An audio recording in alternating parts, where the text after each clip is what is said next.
This is the news update on AFRICUNIA TV. I am Ayooluwa. Many thanks for joining me.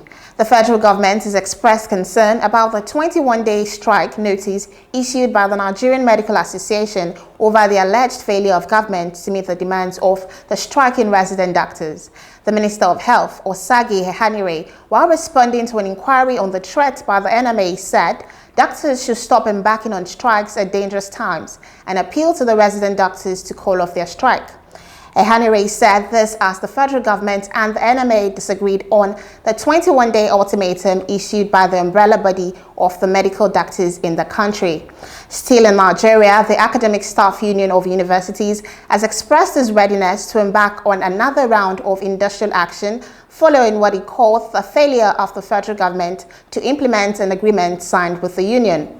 The union is given the government till month end to reach out, or it will activate the procedure of embarking on strike.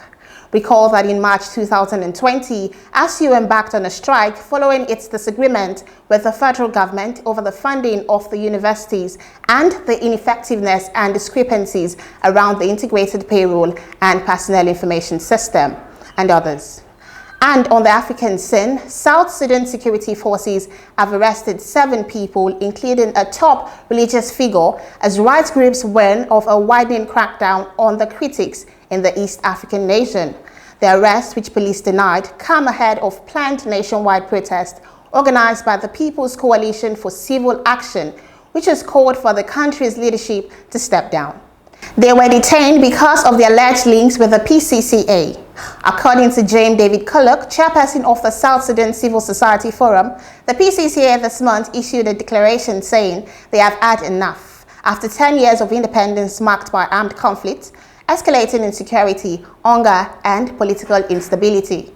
Moving on, the Senegalese renowned mediator Alioune Badara Cissé, who helped broker a peace deal during the recent violent protest, died in Dakar on Saturday the 28th. As mediator of the Republic, he called on President Macky Sall to speak out and listen to the Senegalese youth and warned against an escalation of violence when thousands of youths routed in the protest to the arrest of opposition leader Sonko. And in Ethiopia, Tigre rebels accused the African Union on Sunday of being biased following the appointment of the Pan-African Organization of a mediator in the conflict that has been tearing northern Ethiopia apart for nearly a year. Ethiopian Prime Minister Abiy, for his part, has repeatedly rejected any proposal to hold talks with the group. Addis Ababa has designated the TPLF a terrorist organization. In late June, the government forces withdrew from the Tigre regional capital of Mekelle after Addis Ababa announced a ceasefire. The rebels rejected the offer and attacked the neighboring Amhara and Afar regions in the bid to march on the capital.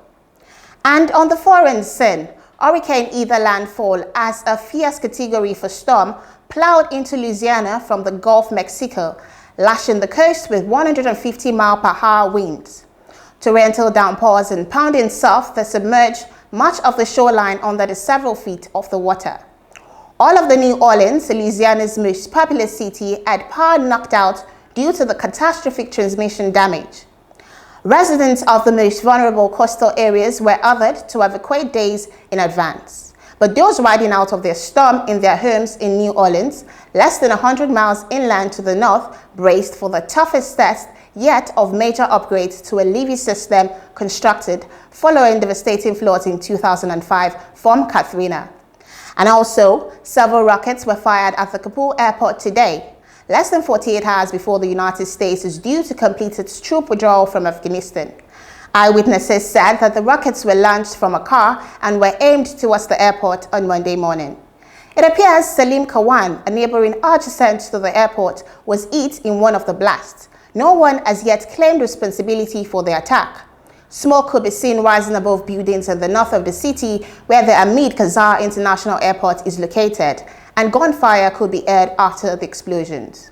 And in sport, Lewis Hamilton criticized the decision to complete 2 laps of the Belgian GP behind the safety car before finally calling the race off, claiming money talks and saying that he wanted to see the fans who attended circuit on Sunday refunded.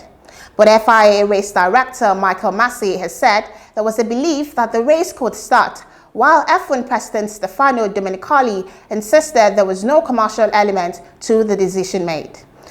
And in football, Pogba dropped back into midfield against Wolves, but his partnership with Fred does not look like the answer for Manchester United, despite the team's 1-0 win. There was a slightly awkward exchange in the press conference after the game at the Molineux when Ole Gunnar's coach was asked where exactly Paul Pogba was playing in Manchester United's fortunate 1-0 win over Wolves.